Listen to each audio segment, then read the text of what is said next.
Everyone, I am Sheenam. Welcome to my channel Shining Classes. आज हम exercise 1.2 of class 9th start करने वाले हैं। ठीक है, 1.1 मैंने ऑलरेडी आपको लास्ट क्लास में बता दी थी। आज 1.2 का फर्स्ट क्वेश्चन स्टार्ट करते हैं। फर्स्ट क्वेश्चन क्या है इसका? State whether the following statements are true और फॉल्स, जस्टिफाई योर आंसर। अब इसका फर्स्ट क्वेश्चन है, every irrational number is a real number, straight true or false। क्या पूछ रहे हैं कि हमारे पास जितने भी इरेशनल नंबर्स हैं क्या वो रियल नंबर्स हैं? यस, मैंने आपको लास्ट लेक्चर में बता दिया था कि जो रियल नंबर्स होते हैं वो रेशनल और इरेशनल दोनों की कलेक्शन होते हैं। तो हमारे पास हर एक इरेशनल नंबर रियल नंबर होगा। क्या लिखेंगे? True because real number is collection of rational and irrational numbers. Okay, हमारे पास ये फर्स्ट क्वेश्चन सॉल्व हो गया। क्या पूछा था इन्होंने कि हर एक इरेशनल नंबर रियल नंबर है, तो आप क्या बोलोगे? Yes, every irrational number is a real number, क्योंकि रियल नंबर्स किसकी कलेक्शन होते हैं? रैशनल एंड इरेशनल दोनों की। अब हमारा नेक्स्ट क्वेश्चन है, every point on number line is of form under root m where m is natural number। क्या पूछ रहे हैं कि हमारे पास जो हम नंबर लाइन बनाते हैं, अगर उस पर हर एक क्वेश्चन को मैं हर एक नंबर को अंडर रूट m की फॉर्म में रिप्रेजेंट करूं, तो मेरे पास m, जहाँ पे जो m है वो एक नेचुरल नंबर है। इट इज़ ट्रू और फॉल्स। अच्छा, अब इसको समझते हैं। जैसे हमारे पास जो नंबर लाइन होती है, this is our number line, है इन सेंटर 0 होती है पॉजिटिव इंटीजर्स और यहाँ पे नेगेटिव इंटीजर्स। ठीक है, एक नंबर लाइन पे हमारे पास पॉजिटिव और नेगेटिव इंटीजर्स होते हैं। अब इन्होंने क्या बोला कि अगर हमारे पास अंडर रूट m की फॉर्म में सबको लिख दिया जाए और m क्या हो? नेचुरल नंबर हो। अच्छा, जब भी हम किसी भी चीज़ का, किसी भी नंबर का स्क्वायर रूट सॉल्व करते हैं तो हमारे पास क्या आएगा?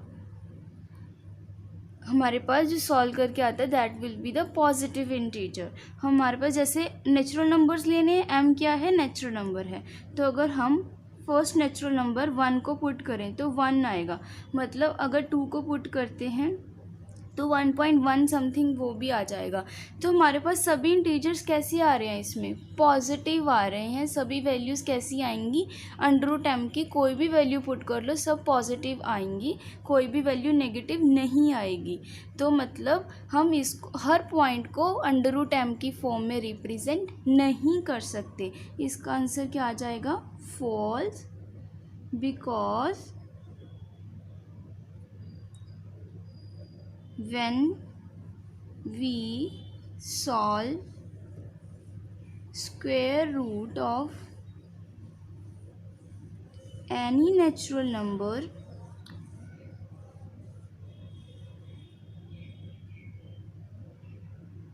the result will be positive, be a positive number. Okay, clear? ठीक है, अब हमारे पास जो थर्ड क्वेश्चन है इसी का, फर्स्ट का थर्ड, क्या क्वेश्चन है? क्या every real number is a irrational number? Every real number is irrational number. क्या हो सकता है? नहीं हो सकता, फॉल्स, क्योंकि हमने ऑलरेडी वही रीज़न क्या कि हमारे पास जो रियल नंबर्स हैं वो रैशनल एंड इरेशनल दोनों की कलेक्शन है, तो हमारे पास जो रियल नंबर्स हैं वो इरेशनल नहीं हो सकते. All real numbers are not irrational, but all irrational numbers are real numbers. ठीक है, क्या लिखोगे? बिकॉज सेम जो हमने फर्स्ट में लिखा था, real numbers is collection of rational and irrational numbers. Okay, ठीक है, हमारा फर्स्ट क्वेश्चन यहाँ पे कंप्लीट हो जाता है. अब हमने करना है सेकंड क्वेश्चन. सेकंड क्वेश्चन इन्होंने क्या बोला है? Are the square roots of all positive integers irrational? क्या सभी पॉजिटिव इंटीजर्स के जो स्क्वेयर रूट्स होंगे वो इरेशनल होंगे? Are square roots of all positive integers irrational? First question ये है. उसके बाद क्या पूछा है? If not give example. ठीक है, अब इन्होंने क्या पूछा कि हमारे पास जितने भी पॉजिटिव इंटीजर्स हैं, क्या उन सभी का जो अगर हम स्क्वायर रूट करेंगे तो हमारे पास इरेशनल आएगा? अगर नहीं तो कैसे? एग्जाम्पल दो. नहीं, फॉल्स, पहले तो लिखेंगे फॉल्स या फिर नो. ठीक है, square root of all positive is not irrational.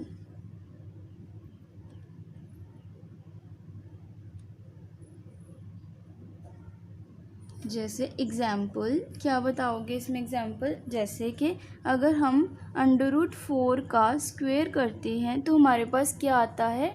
2 आता है, where 2 is not an irrational number. ठीक है, ये एग्जाम्पल.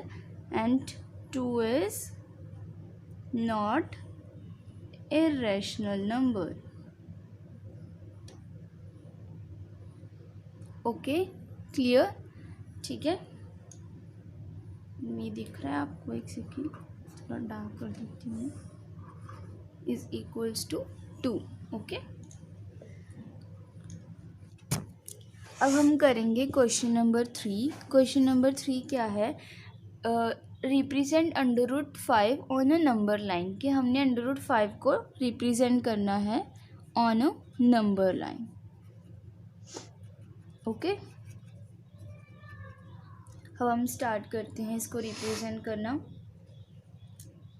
देखो, सबसे पहले आप क्या करोगे? आप एक यूनिट अपनी सेट कर लोगे, जैसी भी आप यूनिट बनाना चाहते हो. मैं थोड़ी बड़ी यूनिट ले रही हूँ आपके लिए.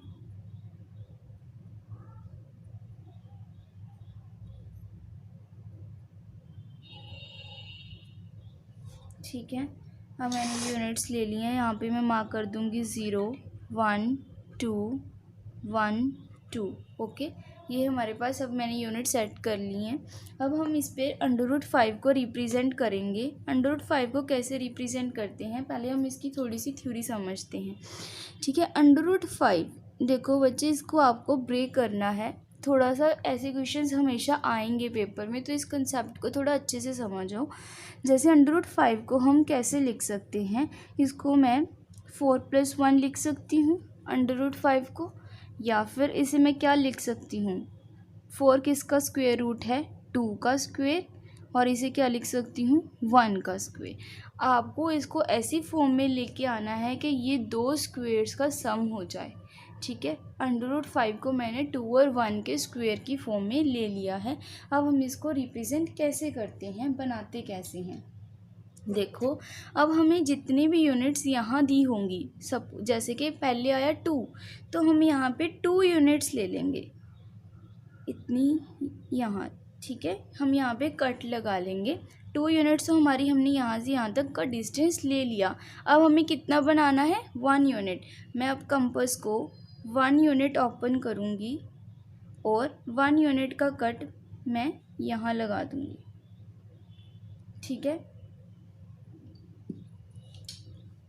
और फिर हम इस पॉइंट को इससे मैच कर देंगे with the help of scale, ठीक है। इसको पॉइंट ले लेते हैं ए, दिस इज़ ओ और ये बी पॉइंट। अब इसको इससे मैच कर देंगे, ठीक है। अब ये हमारा क्या रिप्रेजेंट हो गया, √5, ठीक है। आप कुछ भी ले जैसे ऐसे भी कर सकते हो। अगर आपको 1 यहाँ पे रिप्रेजेंट करना है, आप 2 यूनिट को यहाँ भी रिप्रेजेंट करते हो, एज़ योर विश, जैसे भी आपको ठीक लगे। कि ऐसे हम √5 को रिप्रेजेंट करते हैं। अब आप देखो, मैं आपको थोड़े से क्वेश्चंस सॉल्व करने के लिए देती हूँ। एक्सरसाइज तो हमारी हो गई है कंप्लीट। अब हमें क्वेश्चंस इससे रिलेटेड और भी क्वेश्चंस आते हैं, जैसे represent √2 on number line, represent 2 on number line, okay. अब हमने √2 को रिप्रेजेंट करना है, तो √2 को मैं कैसे ब्रेक करूँगी, √2 कैन बी रिटन एज 1 + 1, ये क्या हो जाएगा 1² + 1²। तो आप इसको रिप्रेजेंट कर सकते हो। या फिर आता है √13, तो मैं इसको क्या लिख सकती हूँ 9 + 4, और इसको कैसे, ये किसका होल स्क्वायर होता है 3² + 2²। तो पहले आप 3 यूनिट्स लोगे, यहाँ पे 2 यूनिट्स, और उनको मैच कर दोगे तो आपका √3 प्लॉट हो जाएगा। या फिर कई बार आता है √17, उसको कैसे लिख सकते हो 16 + 1, तो इसे क्या 4² + 1²। तो आप 4 यूनिट्स + 1 यूनिट्स लेके आप सेम जैसे हमने √5 को रिप्रेजेंट करा है वैसे कर सकते हो। अगर आपसे नहीं हो पा रहे ये तीनों क्वेश्चंस, तो आप मुझे कमेंट सेक्शन में पूछ सकते हो, ठीक है। And thank you so much. Please like, share and subscribe my video.